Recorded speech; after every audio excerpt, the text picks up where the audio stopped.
How's it going, friends? What's up? Moses here. In the middle of a map, I got a question and decided to make a video about how to acquire Watchstones. It's actually a very simple process. You just got to pay attention to the little details that are happening and kind of like make an atlas that makes sense. So there's two things that you need to know. The first one is you simply follow the rules. In this new atlas, you have 8 different sections. In each section it has a different name, and you can extract 4 watchstones off of this section.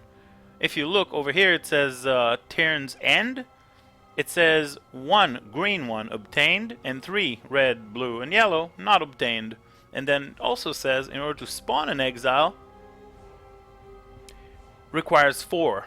Requires 4 what? Requires 4 watchstones. Okay, so you need to socket watchstones that, you know, are going to comply with the condition that you have on your tray on the left side, whatever it is, kind of like a tray placeholder for watchstones. Okay, so currently in my current atlas progression I have about 120 maps, and for me, basically, in order to get watchstones, every single zone requires 4, but earlier it said requires 2, requires 1, requires 3.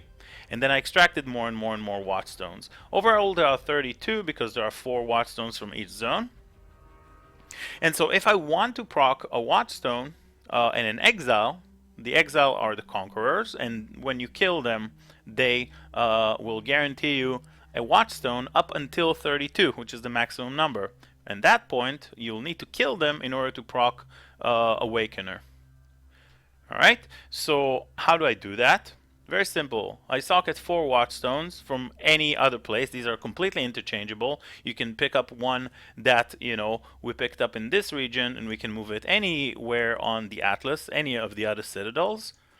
And now that we have 4 watchstones, the atlas is going to be upgraded to this version of this type of like map tier, right? We got tier 14s, we got tier 15s, a 16 over here, and some more 14s, right?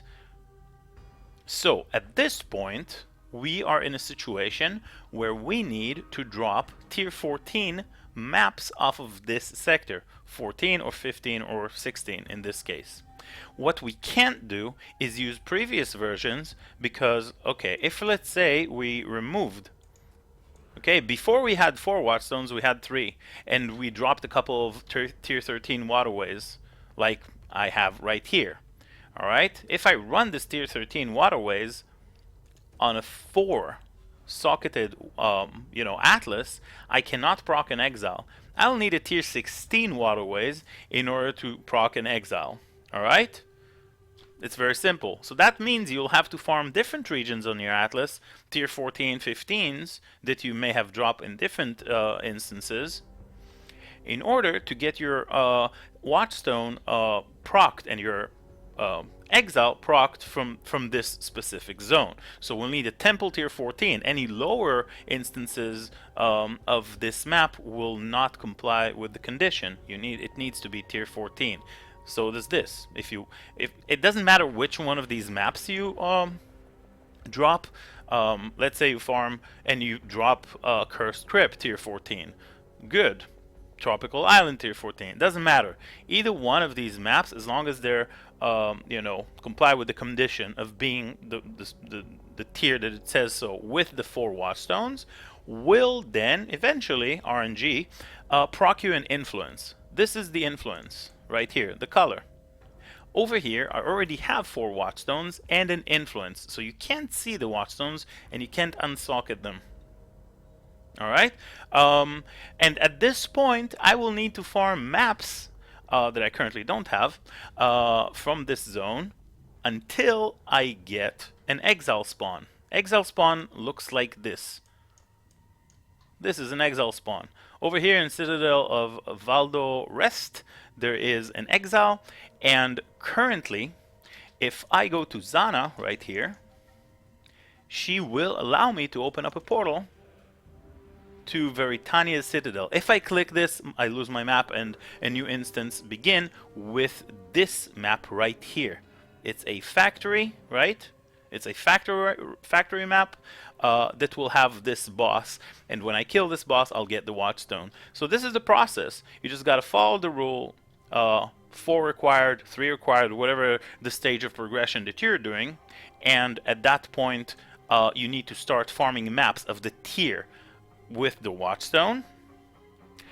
You farm RNG, boom, you get yourself an influence. You keep farming maps that you have with the tier listed, and at that point RNG, and you proc boss. Right after the influence comes the boss. You talk to Zana, you open an instance to the boss map. It will show either this blue one or a green one or a red one or a yellow one, and it will take you to that map. You kill the boss, you get the Watchstone, GG. And then you can put the Watchstone wherever you want. Now, there's another little thing. We had a Watchstone here, and this used to be a tier 13. So, what did I do now? Of course, it says 4 required, but I'm playing in solo self-found, and I don't have an infinite fountain of maps that are tier 14, 15s. So I don't want to create a situation where all the zones that I have are like 4 Watchstones, 4 Watchstones, 4 Watchstones. What happens if I run out of maps? Right? This can happen if I don't have a tier 15, tier 14, or 16 to farm. I will run out of maps. So I don't want to get into a situation like these. But I do know that with 120 bonus completion, it's pretty easy for me to drop tier 12, tier 13s, tier 14s here and there. So what I do want is to have eligible maps that can drop of that tier. Because if I put 4 over here and I run out of maps, then the next lowest tier map that I have on my atlas is like a tier 7. And then when the game rolls the dice, when a map drops and the roll is ding ding 13, the engine will start looking, where do I have a tier 13 map on my atlas? I don't, because these are all 14s, 15s. These are all high tier maps. See? 4 Watchstones here, these are 14, 15s. I don't have a 13.